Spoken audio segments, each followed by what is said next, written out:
Et avant toute chose, bonjour Marie-Josée Herman. Bonjour. Merci d'avoir répondu à notre invitation. Merci de nous permettre de parler de ce livre. Alors, vous travaillez à l'Institut Pasteur, vous êtes auteur de cet ouvrage, La Passion d'Épaulé. On fête les 150 ans, cette année, en 2013, de la naissance d'Albert Calmette.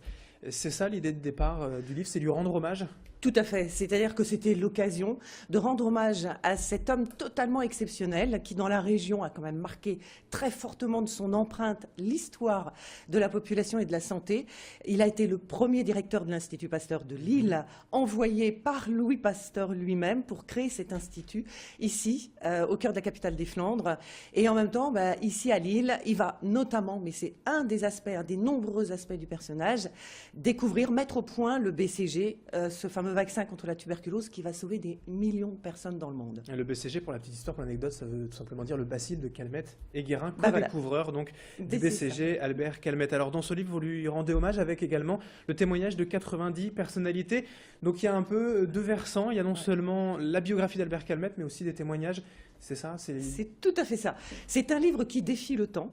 C'est un livre qui effectivement s'organise autour de 6 chapitres qui racontent la vie d'Albert Calmette. Une vie incroyable, personnage d'une envergure scientifique absolument exceptionnelle et doublé d'un homme visionnaire, pionnier, généreux, d'une force de travail absolument incroyable. Donc ces 6 chapitres s'articulent autour des grandes facettes du personnage et sont écrits à la première personne du singulier. C'est autobiographique quasiment, c'est-à-dire qu'on a Philippe Cherperel, qui est un médecin du CHRU, passionné d'histoire, de philosophie, qui s'est glissé dans le personnage pour en faire un personnage très actuel. Ça, c'est la trame du livre. Et effectivement, comme vous le disiez si justement, on a fait appel à 90 personnalités qui se mêlent à cette histoire-là. Il y a une partie des chercheurs emblématiques de l'Institut Pasteur de Lille d'aujourd'hui qui continuent le combat, parce que ce combat pour la santé se continue dans le même esprit que celui d'Albert Calmette, c'est-à-dire en mêlant la recherche fondamentale et la proximité avec la population. C'est ça la grande force du personnage. Si je vous donne un exemple, en même temps qu'il mettait au point le BCG, donc sur sa paillasse avec Camille Guérin, eh bien, il ouvrait ici à Lille le premier dispensaire antituberculeux pour s'occuper de la population, dispenser des conseils, donner à manger aux gens, parce que quand ils étaient malades, ils ne pouvaient plus travailler. Donc, cette prise en compte de la souffrance avec un altruisme et une immédiateté, c'est ça la force du personnage, et c'est ça encore la force de l'Institut Pasteur de Lille. Donc, pour en revenir effectivement du coup au personnage qu'on a mêlé avec cette personnalité historique, eh bien, les chercheurs qui aujourd'hui poursuivent donc ces combats pour la santé, notre santé à tous, et des personnalités de tout premier plan issues de la région Nord-Pas-de-Calais. Alors on peut donner des exemples, il y a des sportifs comme le défenseur du LOSC Franck Beria, et des hommes politiques, Philippe Vasseur, mais aussi Jean-Marie Leblanc, l'ancien directeur du Tour de France, bref, Laurent Delahousse aussi, journaliste sur France 2. Comment vous les avez choisis, ces personnalités, par rapport à leur aura médiatique ou ce qu'ils ont à dire ? Alors, effectivement, par rapport à leur itinéraire de talent et de réussite. Donc, on a essayé d'être diversifié dans les horizons. Et ce n'est pas très compliqué parce qu'on se rend compte que ce territoire du Nord-Pas-de-Calais produit des talents, produit des réussites, produit des parcours d'excellence. Donc, on est allé voir dans le domaine économique. On s'est adressé à Gérard Mullier, Christophe Monduel, Philippe Vasseur.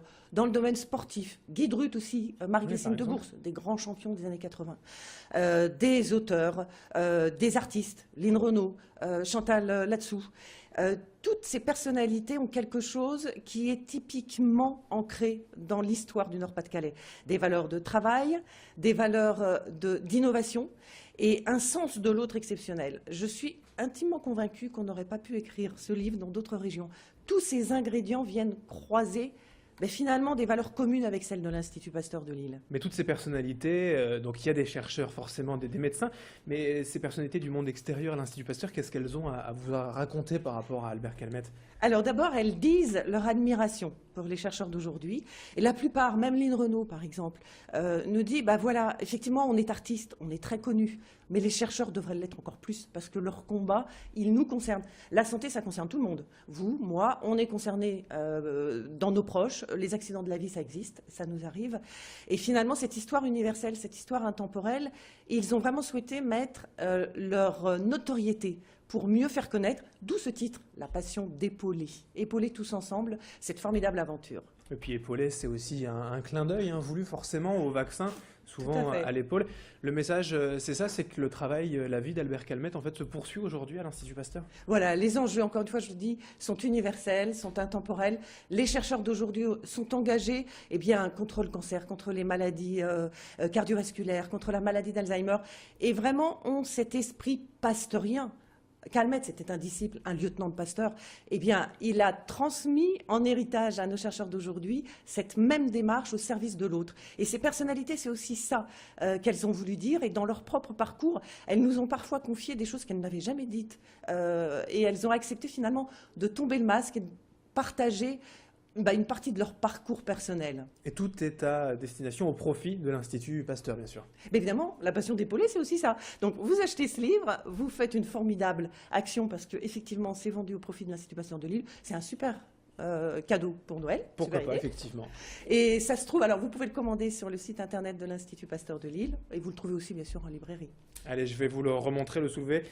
C'est un peu lourd, un beau livre. Il y a 152 pages. Évidemment, voilà, donc Albert Calmette. Merci Marie-Josée Herman d'avoir été avec nous, auteur de cet ouvrage, pour parler donc d'Albert Calmette.